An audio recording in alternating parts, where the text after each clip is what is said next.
Hello दगड़ियों। तो देखिए, आज हमें एक बहुत ही इम्पोर्टेंट उदाहरण करना है अपनी एनसीईआरटी बुक का।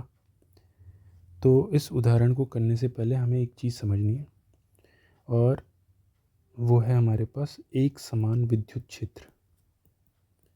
एक समान विद्युत क्षेत्र का मतलब ये होता है कि अगर आपके पास जो विद्युत क्षेत्र रेखाएं हैं वो एक दूसरे के पैरेलल हैं, यानी कि समानांतर हैं, तो ये समानांतर रेखाएं हमें बता रही है किस चीज़ के बारे में? एक समान विद्युत क्षेत्र के बारे में। इसको बोलते हैं यूनिफॉर्म इलेक्ट्रिक फील्ड। ठीक है, तो एक बात तो आपको ये याद रखनी है। दूसरी चीज़ आपको ये सीखनी है कि जैसे हमने ये पढ़ा था कि मान लीजिए यहाँ पे, इसको हटा देते हैं, मान लीजिए हमारे पास एक ये कोई लाइन चार्ज है। मान लीजिए कोई प्लेट रखी है जिस पे पॉजिटिव चार्ज है, और एक दूसरी प्लेट है यहाँ पे जिस पे नेगेटिव चार्ज है, ऋणात्मक आवेश है। तो हमने पढ़ा था कि विद्युत क्षेत्र रेखाएं हमेशा पॉजिटिव से निकलती हैं और नेगेटिव पे जाके ख़त्म होती हैं, लेकिन विद्युत क्षेत्र रेखाएं हमेशा सतह के कैसे होंगी? परपेंडिकुलर, लंबवत होती हैं। तो ये 90 डिग्री का एंगल बनना चाहिए। तो अगर मैं यहाँ पे इस सतह से विद्युत क्षेत्र रेखाएं बनाएं तो हमारे पास विद्युत क्षेत्र रेखाएं कैसे बनेंगी?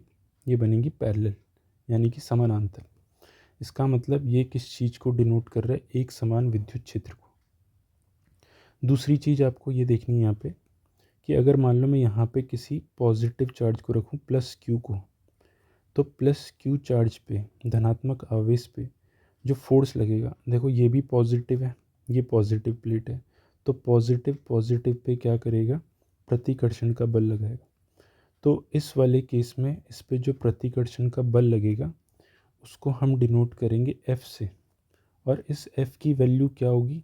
क्योंकि एक ये समानांतर विद्युत क्षेत्र में या एक समान विद्युत क्षेत्र में, तो मान लीजिए विद्युत क्षेत्र की जो तीव्रता है वो E दे रखी है हमें। तो अगर आपको याद हो, हमने पढ़ा था अपनी पिछली क्लास में कि इलेक्ट्रिक फील्ड या विद्युत क्षेत्र निकालने का तरीका क्या होता है कि जो भी फोर्स लग रहा है चार्ज पे, उस फोर्स को उसी चार्ज से अगर हम डिवाइड कर दें तो हमारे पास क्या बन के आ जाता है? विद्युत क्षेत्र। तो यहीं से देखिए ये फॉर्मूला बन जाएगा F बराबर क्यू ई। तो F is equal to Q E, इतना फोर्स लगेगा इस पॉजिटिव चार्ज पे। तो एक चीज़ हमेशा ध्यान रखनी है कि जिधर विद्युत क्षेत्र की दिशा होगी उसी दिशा में हमेशा क्या होता है? धनात्मक आवेश पे फोर्स लगता है। तो धनात्मक आवेश पे बल किस दिशा में लगेगा?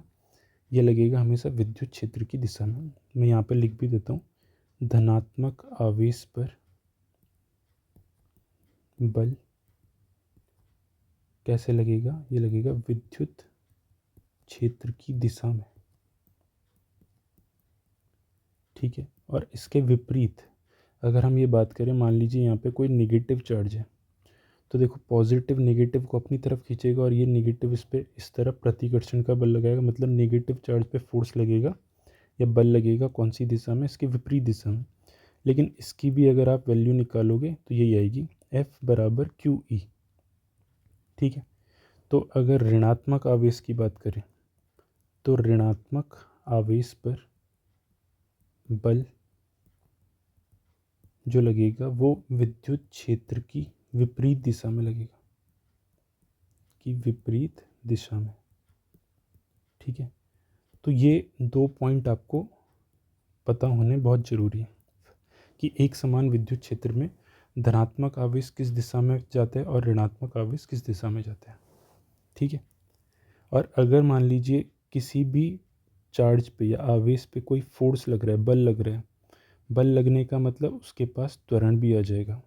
और अगर आपको पता हो, हमारे पास जो फॉर्मूला होता है F बराबर m इंटू ए, बल, द्रव्यमान और त्वरण। तो यहाँ से त्वरण की वैल्यू क्या आ जाती है? A is equal to F upon m। ठीक है, तो ये त्वरण निकालने का तरीका हो गया। तो यही जो अभी हमने पढ़ा, एक समान विद्युत क्षेत्र क्या होता है और इसमें धनात्मक आवेश और ऋणात्मक आवेश पर कौन सी दिशा में बल लगता है, इसी पे बेस्ड एक उदाहरण है हमारे पास एनसीईआरटी में दिया हुआ और बहुत ही इम्पॉर्टेंट है, तो इसको ज़रा देखिए आप। एक बार पहले क्वेश्चन को ध्यान से पढ़ लेते हैं। बोल रहा है कोई इलेक्ट्रॉन 2.0 इंटू 10⁴ न्यूटन पर कूलम परिमाण के एक समान विद्युत क्षेत्र में 1.5 सेंटीमीटर दूरी तक गिरता है। क्षेत्र का परिमाण समान रखते हुए इसकी दिशा उत्क्रमित कर दी जाती है, मतलब दिशा बदल दी जा रही है। और अब कोई प्रोटॉन इस क्षेत्र में उतनी ही दूरी तक गिरता है, तो दोनों प्रकरणों में गिरने में लगे समय की गणना करनी है हमें। तो पहली बात तो हमें क्या दिया हुआ है वो लिख लेते हैं। हमें दे रखा है इलेक्ट्रिक फील्ड कितना, या विद्युत क्षेत्र की जो तीव्रता है वो दे रखी है ये, ठीक है, 2.0 इंटू 10⁴ न्यूटन पर कूलम। और ये भी बोला है एक समान विद्युत क्षेत्र। और अगर आप देखोगे हमारे पास जो ये दो डायग्राम बना के दिए, इन दोनों डायग्राम में देखो आप, यहाँ पे ये पॉजिटिव प्लेट है, इधर ये पॉजिटिव प्लेट है, ये यहाँ पे बना लेते हैं। नीचे रखी है पॉजिटिव प्लेट और ऊपर रखी है नेगेटिव प्लेट, ठीक है। तो विद्युत क्षेत्र की दिशा हमेशा होती है पॉजिटिव से नेगेटिव की तरफ। तो ये बोल रहा है कि अगर हम किसी इलेक्ट्रॉन को, मान लीजिए कोई इलेक्ट्रॉन है, देखो इलेक्ट्रॉन को हमने यहाँ पे रख दिया, ये दिया है हमें कि यहाँ पे रखा है। तो इस पे अगर आप देखोगे ना, तो फोर्स कौन सी डायरेक्शन में लगेगा। अभी हमने देखा ऋणात्मक आवेश पर बल विद्युत क्षेत्र की विपरीत दिशा में लगना है, तो इलेक्ट्रॉन पे फोर्स लगेगा विपरीत दिशा में, ठीक है। तो इस फोर्स की वैल्यू क्या लिखोगे आप, इस फोर्स की वैल्यू होगी इलेक्ट्रॉन पे चार्ज, इलेक्ट्रॉन पे आवेश इंटू ई। इलेक्ट्रिक फील्ड हमें ये दिया हुआ है। तो अगर मैं आपसे पूछूं यहाँ पे त्वरण कितना हो जाएगा, तो त्वरण का फॉर्मूला हमने देखा A बराबर F/m। तो A की वैल्यू हमारे पास आ जाएगी E/m। तो E तो अपने पास आवेश हो गया किस पे, इलेक्ट्रॉन पे, E हो गया विद्युत क्षेत्र, और m क्या हो गया, ये द्रव्यमान हो गया इलेक्ट्रॉन का, ठीक है। तो हमसे ये पूछा है कि इस इलेक्ट्रॉन को जब इस पे फोर्स लगेगा, बल लगेगा, तो 1.5 सेंटीमीटर की दूरी तय करते हुए इसको नीचे वाली प्लेट तक पहुंचने में कितना टाइम लगेगा, हमें ये टाइम बताना है। और इसमें ये भी बोला है कि ये गुरुत्व के अधीन मुक्त पतन है, मतलब यहाँ पे आपकी ग्रेविटी को हमें नहीं कंसीडर करना है, ठीक है। तो चलिए शुरू करते हैं। देखो त्वरण हमने निकाल लिया। अब अगर आपको याद हो गति के समीकरण, तो हम यहाँ पे गति के समीकरण यूज़ कर रहे हैं। ये वाला फॉर्मूला आपने पढ़ा होगा, गति का दूसरा समीकरण है S = ut + ½ at²। तो S तो हो गया हमारे पास डिस्टेंस, तो मैं S को अभी ऐसे ही रहने दे रहे हैं। और अगर आप इलेक्ट्रॉन को देखोगे, देखो इलेक्ट्रॉन नीचे की तरफ आ रहा है, तो इसकी शुरुआत में जो वेलोसिटी रही होगी, या शुरुआत में जो इसका वेग रहा होगा, वो कितना होगा, 0। तो इसका मतलब u की वैल्यू कितनी है हमारे पास, 0। तो ये वाला टर्म पूरा 0 हो गया, प्लस ½ इंटू एक्सेलरेशन जो दे रखा है, या त्वरण जो हमें दे रखा है, त्वरण की वैल्यू है E/m, और इंटू में क्या आ जाएगा, t²। तो हमें समय निकालना है। देखो हमें S पता है, ये सारी वैल्यू हमें पता है, हमें किसकी वैल्यू निकालनी है, t की, समय निकालना है। तो यहाँ से अगर आप इसको सॉल्व करोगे तो बनेगा 2s, ये आ जाएगा m divided by e into E is equal to t²। तो अगर आप देखो जो हमारे पास समय का फॉर्मूला बन के आएगा वो आ गया √2sm/में e इंटू ई। तो इसको गिरने में कितना समय लगने वाला है इलेक्ट्रॉन को, तो वो समय लगेगा 2sm/e इंटू ई।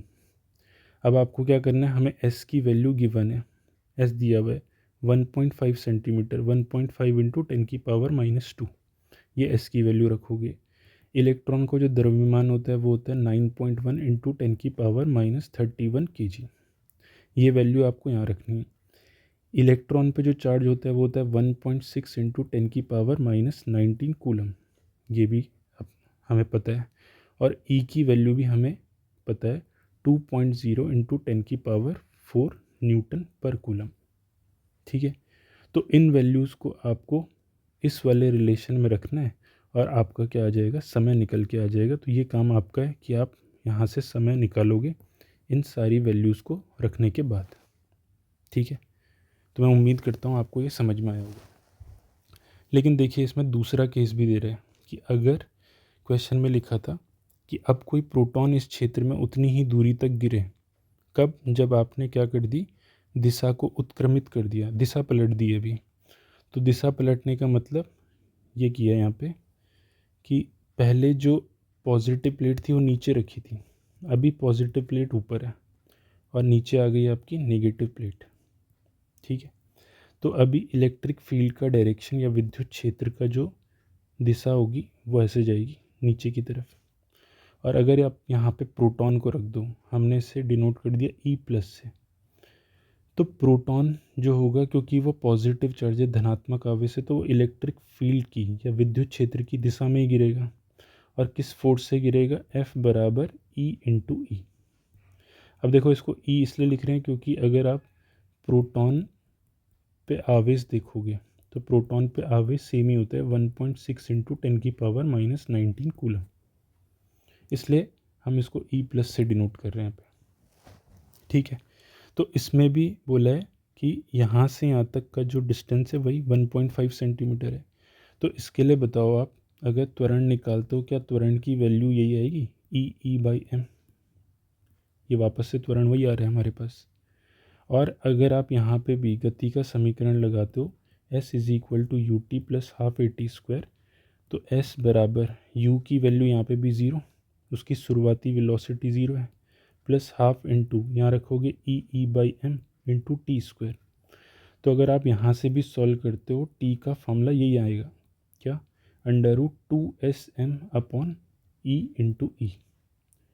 बस यहाँ पे आपको एक चीज़ ध्यान रखनी है, देखो S की वैल्यू वही है, E की वैल्यू वही है और ये कैपिटल E की वैल्यू भी वही है, लेकिन जो मास है अभी प्रोटॉन का मास या प्रोटॉन का जो द्रव्यमान है वो चेंज हो जाएगा। और प्रोटॉन का द्रव्यमान कितना होता है? ये होता है 1.67 इंटू 10⁻⁻27 kg। ठीक है, तो आपको क्या करना है, देखो ये रिलेशन हमारे पास दोनों केस में सेम ही आ रहा है, तो आपको क्या करना है, इन सारी वैल्यूज़ को पुट करना है इस वाले रिलेशन में। बस मास को क्या रख देना है, प्रोटॉन का मास रखना है 1.67 इंटू 10⁻⁻27 kg। तो आपका क्या आ जाएगा, ये समय आ जाएगा कि प्रोटॉन को गिरने में कितना समय लगा और इलेक्ट्रॉन को गिरने में कितना समय लगा। लेकिन इसमें एक इम्पॉर्टेंट क्वेश्चन ये ध्यान रखो आप, ये देखो अगर आप इस पूरे रिलेशन को देखोगे T बराबर √2sm अपॉन E इंटू ई, तो इस रिलेशन से आप देखो तो T जो आ रहा है वो डायरेक्टली प्रोपोर्शनल आ रहा है √m के। ठीक है, मतलब जो समय है वो रूट द्रव्यमान के कैसे है, डायरेक्टली प्रोपोर्शनल है। ठीक है, तो इससे हमें क्या पता चल रहा है कि अगर किसी भी आवेश का द्रव्यमान ज़्यादा होगा, इसका मतलब उसे समय भी क्या लगने वाला है, ज़्यादा लगेगा। और किसी का द्रव्यमान अगर कम है तो उसको समय भी क्या लगेगा, कम लगेगा।